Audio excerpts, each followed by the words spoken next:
இன்வால்மெண்ட்டோட செய்கிற பொழுது வாழ்க்கையில் மிகப்பெரிய உயரங்களை நாம் பெற்று விடுவோம். அதுக்கு மட்டும் ஒரே ஒரு உதாரணம் சொல்லி நான் நிறைவு செய்கிறேன். நம்ம எல்லாருக்கும் நடிகர் திலகம் சிவாஜி கணேசன் தெரியும். அவர் ஒரு மிகப்பெரிய நடிகர். கேரளாவில் ஒரு பையன் நல்லா கதை எழுதியிருக்கான். அந்த புது பையன் ஃபஸ்ட்டு கதை எழுதினான். எழுதி அந்த ஊரில் ஒரு பெரிய ப்ரொடியூசர்கிட்ட கொண்டு போய் கொடுத்தான்.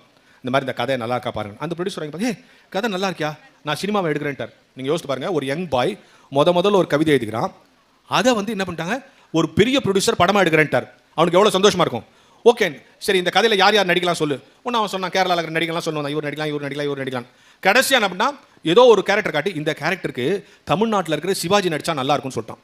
உடனே சரி எனக்கு சிவாஜி தெரியும், வா போலான்னு 2 பேரும் சிவாஜி கூட்டு வந்துட்டாங்க. சிவாஜிட்ட ஐயா இவன் தான் புது பையன், ஒரு கதை எழுதிக்கிறான். கதையை கேட்டார். கதை நல்லா இருக்கு. சரி இந்த பையன் தான் கதை எழுதுந்தான். ஆமாம். என்ன எந்த படத்தில் நீ பார்த்துருக்க, உனக்கு நான் நடித்த படத்தில் எந்த படம் உனக்கு ரொம்ப பிடிக்கும்? இவன் என்ன நினச்சாரு, சிவாஜி லேட்டஸ்ட் படம் சொல்லுவான், முதல் மரியாதை, வெள்ளை ரோஜா, அது மாதிரி சொல்லுவான்னு. அவர் என்ன சொன்னார், வீரபாண்டிய கட்டபொம்மன் தான் எனக்கு ரொம்ப பிடிக்கும்ட்டார். உன்ன சிவாஜிக்கு அந்த படம் தான் பிடிக்கும். அப்படியா, வீரபாண்டிய கட்டபொம்மன் பிடிக்கும், வாங்க சாப்பிட போலான்ட்டார். சிவாஜி சாப்பிட போலான்னு சொல்லிட்டு அந்த படத்தில் நடிக்க போறாருன்னு அர்த்தம். உடனே இந்த ப்ரொடியூசருக்கு சந்தோஷம், டே சாப்பிட கூப்பிட்டாரு, நிச்சயம் படத்தில் நடிக்க போறாரு. முதல் கதையிலே சிவாஜி நடிக்கிறார், ஒரே சந்தோஷம். போய் டைனிங் டேபிள் உட்காராங்க. சிவாஜி, அந்த ரைட்டர், அந்த கூட்டு போன ப்ரொடியூசர் 3 பேர் உட்காராங்க. உட்கார்ந்த உடனே இந்த பையன் என்ன பண்ணிட்டான், சிவாஜியை பார்த்து, வீரபாண்டிய கட்டபொம்மன்ல நீங்க ஜாக்சன் துரையை பார்த்து மஞ்சள் அரைப்பாயன்னு ஒரு டைலாக் பேசுவீங்களே, அதை கொஞ்சம் எனக்கு பேசி காட்டுறீங்களான்ட்டான். எவ்வளோ பெரிய ஆளு சிவாஜி, அவரை பார்த்து அப்படி கேட்கலாமா? அப்படி கேட்டோன்னு இந்த ப்ரொடியூசருக்கு வேர்த்து போச்சு. அட பாவி, இப்போதான் படத்தில் நடிக்கிறேன்னாரு, அனாவசியமாக போய் நடிச்சு காட்டுன்னு கேட்டானே அப்படின்ட்டு கவலை ஆயிடுச்சு. ஆனால் சிவாஜி நம்ம அந்த ரைட்டர் எழுதுனது அப்படியே சொல்கிறேன். இது 11th பாட புத்தகத்தில் இருக்கு.